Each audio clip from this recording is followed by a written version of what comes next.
Salut les petits loups, aujourd'hui nouvelle vidéo où je vais vous raconter un petit peu mes expériences en Australie.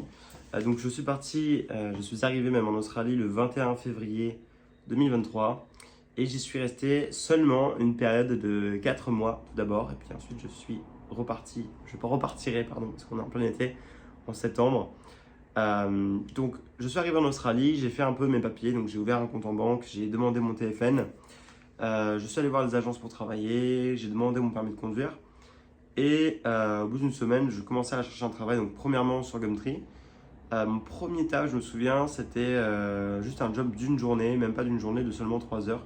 Le mec nous a payé 100 $ pour 3 heures, donc 33 $ 30 net. Alors, on nous a payé vraiment en cash in hand, on appelle ça, donc c'est au black, hein. Et puis, quelques jours, juste un jour après, peut-être, j'ai reçu des coups de fil de gens qui avaient vu mon annonce sur Gumtree. Donc j'avais une proposition en tant que mécanicien. À l'époque, je n'avais pas compris à quel point c'était une bonne opportunité puisqu'ils me proposaient d'être payé 37 $ de l'heure plus accommodation, et ça comptait pour les femmes. Donc pour ceux qui savent, c'était vraiment une excellente offre, mais moi je ne savais pas comment mesurer les offres à l'époque. Et j'avais une autre offre qui me proposait de partir en ferme également, donc logé, pas nourri évidemment, et de travailler à 35 heures de l'heure. C'était à 5 heures de Perth vers Albany, à Nowangurup exactement. Et je m'y suis rendu juste après avoir un peu tos de l'agence qui me promettait de me faire rentrer en mine parce qu'il me proposait de faire une visite médicale, mais de jour en jour en fait il reculait la date. Moi j'avais pas le temps parce que chaque jour coûtait de l'argent. Donc je suis parti fin de deuxième semaine pour Nowangurup. J'y suis arrivé, c'était très cool, ils étaient très gentils avec moi. Ils parlent un très mauvais anglais avec un anglais avec un accent australien, voilà, très prononcé parce qu'on était dans la campagne. Et voilà, j'ai fait 6 semaines là-bas, j'ai gagné pas mal d'argent, j'ai dû économiser quelque chose comme 5 000 euros. Et puis je suis rentré parce que je me sentais un peu seul, j'avais vu quelques amis qui étaient en ferme, mais qui profitaient plus de leur ferme parce qu'ils étaient entourés. Moi j'avais vraiment été seul à ce moment-là, j'étais en colocation avec un vieux Australien qui était très gentil, que j'avais considéré comme mon grand-père à l'époque. Mais voilà, il y a d'autres façons de vivre ces fermes plus joyeusement, je dirais. Parce que quand vous êtes voilà, avec d'autres backpackers qui parlent la même langue que vous, peut-être, alors c'est pas très bien pour apprendre l'anglais, mais qui parlent la même langue que vous, franchement, vous allez devenir très vite amis et puis voilà, vous allez tisser des liens solides, vous revoir même peut-être par la suite. Et donc voilà, c'est super sympa de cuisiner tous ensemble, de faire des soirées tous ensemble, d'essayer de faire un peu de tourisme autour de la zone où vous travaillez tous ensemble. Donc je vous recommande aussi ça, notamment Pemberton, voilà. C'est là où j'avais vu pas mal d'amis pour Pâques. Je les avais visités pendant 4 jours et l'ambiance était superbe là-bas. Donc je suis rentré à Perth, un peu parce que voilà, j'en avais marre de travailler dans mon taf. Donc mon taf consistait à monter des machines de ferme. Donc je travaillais sous des hangars, voilà, j'avais des protections solaires, crème solaire, manches longues, puis casquette.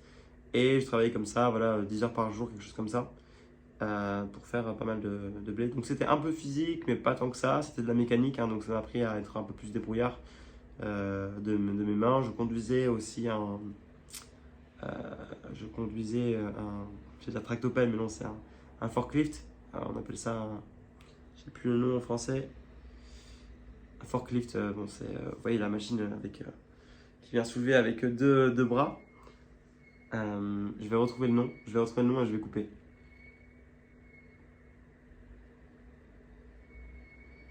Un transpalette, voilà, ça s'appelle un transpalette. Donc voilà, je travaillais avec un transpalette, je travaillais avec des euh, power machines, donc des power tools, donc c'est-à-dire des perceuses, des visseuses, pas mal d'objets comme ça, des objets électriques pour couper du métal.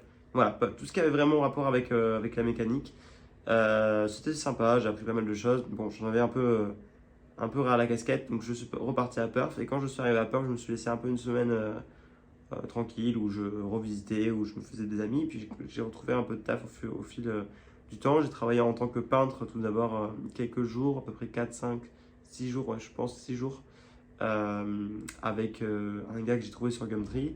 Je savais pas peindre, mais j'avais voilà, menti sur mon expérience sur Gumtree, ça a bien marché. Je suis arrivé, il m'a filé de la peinture et j'ai peint des plinthes de portes, j'ai peint des portes, j'ai peint des murs, des plafonds. Tout s'est très bien passé, je faisais un travail qualitatif, ça lui convenait, on discutait après le travail. Franchement, il était très content de mon travail, donc J'avais pas eu de culpabilité à mentir. Et puis même par la suite, j'avais une autre offre de peintre qui était encore mieux payée. On me proposait d'être payé à 35 $ jusqu'à 38 heures. Et au-delà de ça, d'être payé à une fois et demie, donc c'est-à-dire en heures supplémentaires, donc 50 $ de l'heure. Et ce, de 38 heures à 60 heures.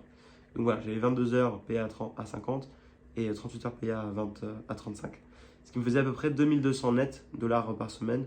Et voilà, ce qui était très très bien payé. Mais quelques jours après, on m'a appelé pour les mines. Alors, aussi, j'ai oublié une petite expérience, mais j'ai travaillé un jour en tant que brickies. Je voulais en fait apprendre à travailler, à monter des murs de briques. Sauf qu'il y a vraiment un geste, c'est quelque chose qui ne se fait pas comme ça, qui s'apprend vraiment au fil du temps, il faut de l'expérience. Et donc quand je suis arrivé, il m'a pas du tout fait faire ça, il m'a fait faire du mortier. C'était pas un travail très difficile, bien qu'un peu physique. C'était payé 35 $ de l'heure, mais moi je voulais vraiment faire ce métier seulement si j'apprenais voilà, une nouvelle compétence. Faire du mortier, c'était quelque chose qui s'apprend en une heure et voilà, il n'y a pas plus à apprendre. Donc je suis parti de staff après seulement une journée. Je suis allé faire de la peinture et à la fin de ma deuxième expérience de peinture, pas du tout à la fin, seulement après 3 jours de travail, on m'a appelé, on m'a dit tu peux partir en mine. Donc j'ai dit let's go. J'ai quitté mon taf dans l'heure, ce que j'aurais pas dû faire parce que je pensais que j'allais partir 2 jours après en mine. Évidemment, j'ai pas pu rejoindre Darwin parce qu'on voilà, on me demandait d'aller à Darwin depuis Perth, donc il fallait que je prenne un avion. J'ai pas eu le temps malheureusement de m'y rendre parce qu'il n'y avait pas d'avion disponible pour arriver le jeudi matin et récupérer mes uniformes. Et donc j'ai attendu la semaine d'après. Je suis allé à Darwin en début de semaine pour visiter, pour profiter un peu de Darwin. Et ensuite je suis parti en mine où j'ai travaillé donc en tant que hand kitchen pendant une semaine et puis en tant que manside cleaner en shift de nuit. Cette fois-ci aussi sur le site de Tanamai, donc dans le Northern Territory de l'Australie. Donc voilà, j'ai eu pas mal d'expérience. J'ai travaillé. Ah non, j'en oublie. J'ai aussi travaillé du coup ponctuellement une fois au stade de Perth pour un très gros match de football américain-australien, je ne sais pas exactement. Et donc ça consistait à travailler en cuisine. Vraiment, c'était pas compliqué, hein, pas d'expérience non plus là-dedans. J'avais Mytho évidemment sur mon CV. Également, j'étais passé par une agence cette fois-ci et j'avais juste réchauffé des plats. Et en fait, je faisais passer les plats au serveur et les aider à mettre toutes les choses en place sur les plateaux avant qu'ils les amènent en salle. Et donc ça consistait aussi à monter les salades, enfin vraiment pas des choses compliquées. J'ai terminé sur ça, donc au final, j'ai travaillé en ferme en tant qu'assembleur de machines de ferme. J'ai travaillé en soulevant des brouettes de béton pour un chantier sur une journée. J'ai travaillé pareil à faire du mortier et à amener du mortier sur un chantier pendant une journée. J'ai travaillé une soirée dans un stade, dans une cuisine. J'ai travaillé une semaine dans une cuisine également, mais en mine cette fois-ci. J'ai travaillé 2 semaines sur un poste de cleaner en site de mine de nuit. J'ai travaillé également en peintre pour une petite boîte et en peintre pour une grosse boîte, mais cette fois-ci en extérieur. Voilà, donc j'ai eu 8 expériences professionnelles, des fois très courtes, des fois un peu plus longues. Ma plus longue expérience, c'est seulement 6 semaines. Et là, je compte, quand je retournerai en Australie, je compte déjà trouver un travail avant même d'y arriver.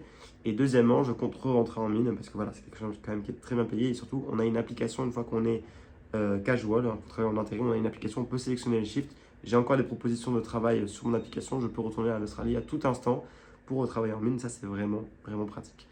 Voilà, on se retrouve pour une prochaine vidéo où je vous montrerai justement comment trouver un travail avant même d'arriver en Australie. On utilisera pour cela déjà un petit spoil Skype. Je mets la vidéo juste ici et je vous dis à la prochaine. Tchuss!